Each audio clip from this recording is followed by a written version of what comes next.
Hi Ben, just wanted to let you know that we called for the first time the outside world via the VoIP that you set up, and we're just so grateful and appreciative that you guys were able to assist us with that. Almost 75% back up to normal, and the communications is a big part of that. And your efforts and your services to us is greatly appreciated, and it's beyond words to express. And so we want to thank you to your organization, to the visionaries of the organization. Who would have thought that persons from Texas would have been in the Bahamas to help with the restoration effort of Grand Bahama, specifically Abaco and the Bahamas generally. Just once again, thank you so much. We're here in Marsh Harbor, Bahamas, on Abaco Island. I'm here on behalf of the ITDRC, which is the Information Technology Disaster Resource Center. I'm a principal architect with Red Hat. ITDRC's mission is to come in during the recovery phase after a disaster and provide crucial internet connectivity, as well as assist organizations with any technical needs that they may have.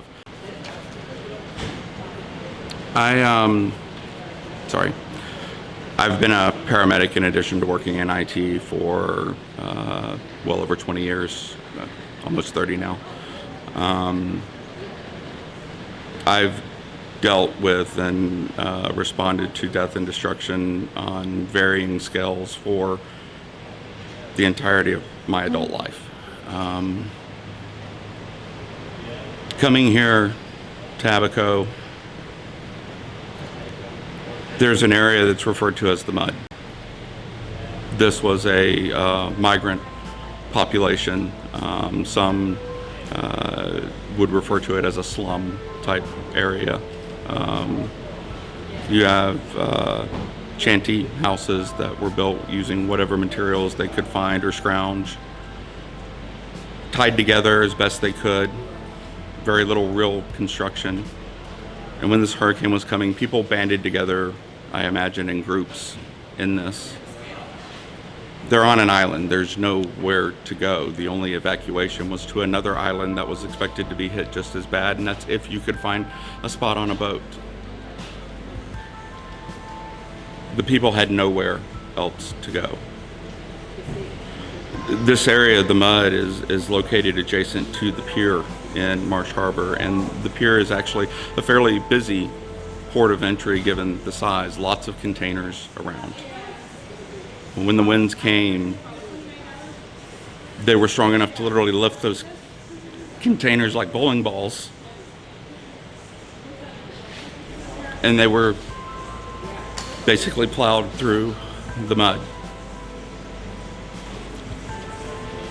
I've seen the results of tornadoes. I've seen the results of hurricanes. I've seen a house that the only thing left is the foundation.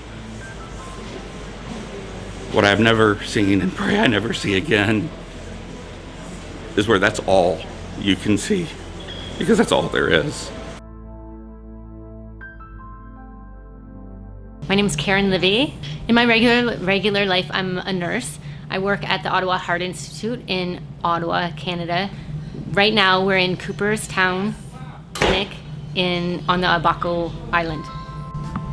This whole week has been hard because I've seen these people. They're beautiful people. Their smiles, their spirit. These people are. This is almost a month after the hurricane is hit, 1st of September, and they're still smiling and they're still beautiful. Like their souls are so beautiful. But last night was specifically hard. Unfortunately, our resident physician wasn't here. I was the only medical staff here at the clinic, and I had a critical patient come in with respiratory distress. I wasn't able to call an ambulance. There's only one ambulance at the moment on this whole island, and it's at Marsh Harbor. Marsh Harbor is 45 minutes away from us.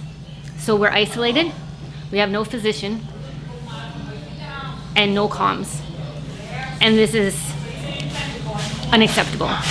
Everyone in the world, I personally think, deserves medical care, deserves to be seen by a doctor. These people deserve better.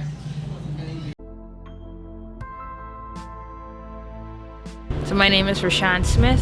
So I am an associate consultant at Red Hat. I'm here with ITDRC, Information Technology Disaster Resource Center. I'm a tech ops, so pretty much I'm working with a team to go in, find places that need internet and set up the networks for them so that they can have the access that they need. So we're on the island of Abaco. Hurricane Dorian had a really intense effect on this island. It sat here for a little over 24 hours, so the damage has been really bad. A lot of the houses are gone. There was flooding above roofs.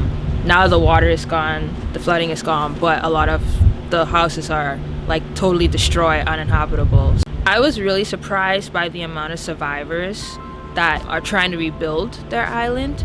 So I kind of admire that loyalty and connection they have with their island. Like everyone wants to come back and rebuild it to what it was or even make it better. And I think that's something that I really admired and did not expect.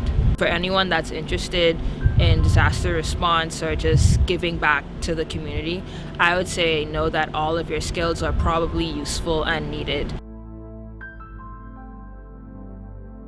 My name is Joseph Pate. I work for Google Fiber with the Google Crisis Connectivity team. We partner with ITDRC. ITDRC has come here to help get communities connected again with internet service, any IT solutions that we might be able to help out with. You know, a lot of what we're doing right now is setting up LTE modems and access points so that businesses can get online and provide the services that they need to. We're in Marsh Harbor, Abaco Island. I flew in 2 days ago.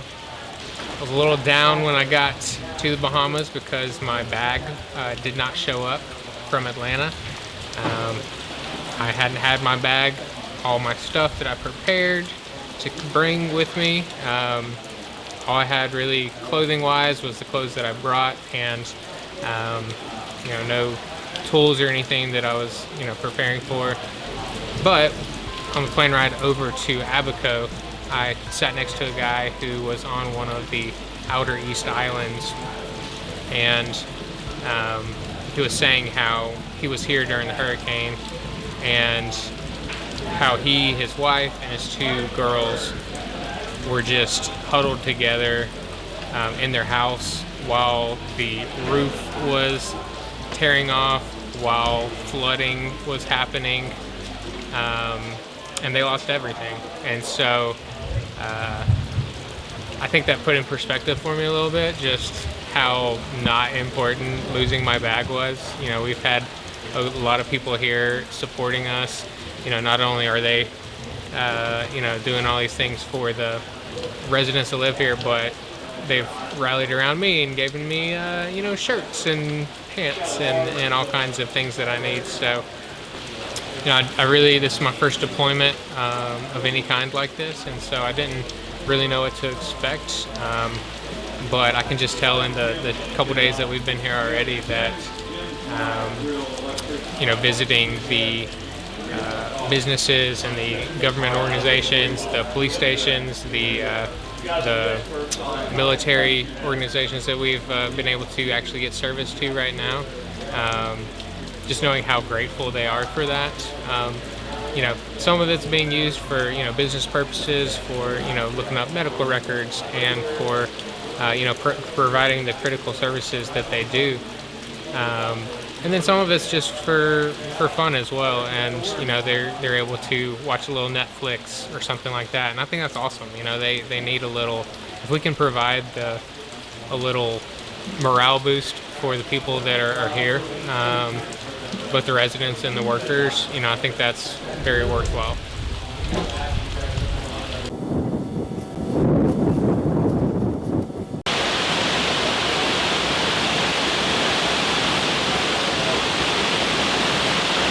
My name is Logan Poole, Loganpoole. I am here on behalf of ITDRC, that's the Information Technology Disaster Resource Center, and we are here to try to restore communications, Wi-Fi, cellular, everything in between, serve as the information technology, the IT department for basically all these displaced people. I'm also operating as a meteorologist here. It's raining, in case you weren't aware, as well as a journalist. So I try and wear all those hats and do all those things, and make sure everyone's taken care of as best as I can while I'm here. I've been here for almost 10 days, I believe. I believe tomorrow will be 10. I'll be heading home via Nassau early in the morning, so it's been a long tenure as Hurricane Dorian moved across right at a month ago now. And as that moved westerly, unfortunately, here in Marsh Harbor, took the brunt of the force, and we saw some incredible scenes out of an area very near the actual docks in Marsh Harbor. They call the Mud. And just to the south of there is also called the P, in those areas where mostly citizens of Haitian descent, some undocumented, some on work visas, stayed.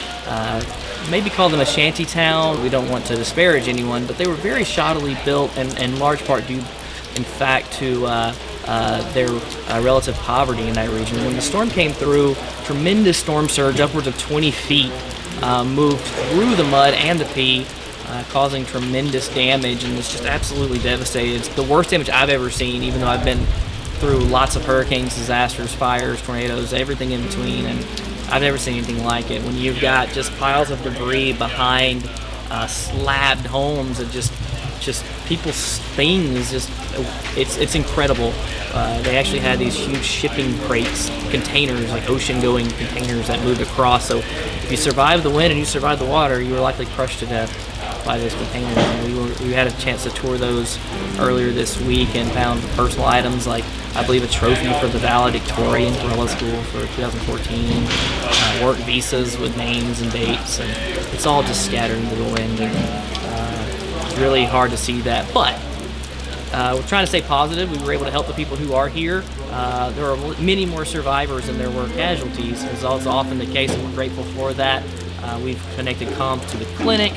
We've actually installed Wi-Fi at the airport, including today we installed a flight tracker so that the ATC air traffic control can better monitor flights in and out of the airport there.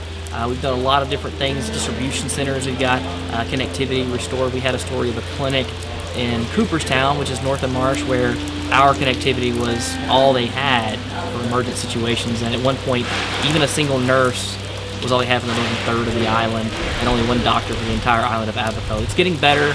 As of recent count, we're up to 5 or 6 doctors, many more nurses, some of them coming in from St. Croix, some of them coming in from the Virgin Islands, and we're hoping that things will start to improve here, and we want to be a part of that, and that's kind of the mission.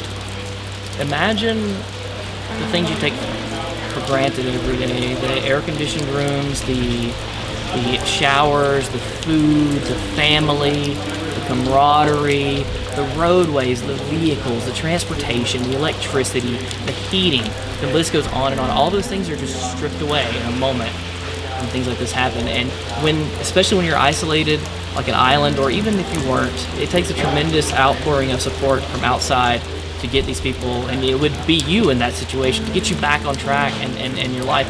I get to go home, and there's a little bit of twinge of guilt with that, even though we have been here working and we're very proud of that, and we continue to give back. There's a little bit of guilt when you head home, because I don't live here. I came here and I get to leave. I endured a total of 10 days, which is going to be just a drop in the bucket compared to what some of these folks, the ones who did survive, have to deal with. This is going to be a life-altering thing for all of them. They're never going to forget it. This is going to go down in generations. They're going to tell their kids these stories. They're going to tell their kids these stories, and on and on and on. And the island is never going to be the same. We hope it comes back stronger, but it will never be the same. And these people's livelihoods are a big part of that. So we're doing the best we can, but one thing I do want to remind everyone is that do your best to help your neighbor, because you may need your neighbor to help you sometime. Recognize that your skills are valuable. We've been called nerds. We drive around in the nerd van, and that's fine. A lot of folks wouldn't think that, guys like us who just do computer work or networking or whatever are that valuable in a disaster zone. It's like, oh, well, you got to be brawny and lift things and be a manly man. But that's not true either. We've had some nerds like us who've done a good job, and comms are important. Comms are aid, and here's why. You can't ask for help if you can't communicate. And while we may not be that direct hands-on material helping to pull the rubble out of your home and muck it out and gut it and clean it and rebuild it, we're the ones who are going to be able to put you in contact with those people who can. And so if you are someone at home who has those skills and you thought, you know, nothing I can do, there is something you can do. And maybe it's your medical, maybe you're tech, maybe you are that brawn. Whatever you are, there is room for you. You can help. All you have to do is ask, and you will be put very quickly in contact with a way for that to happen.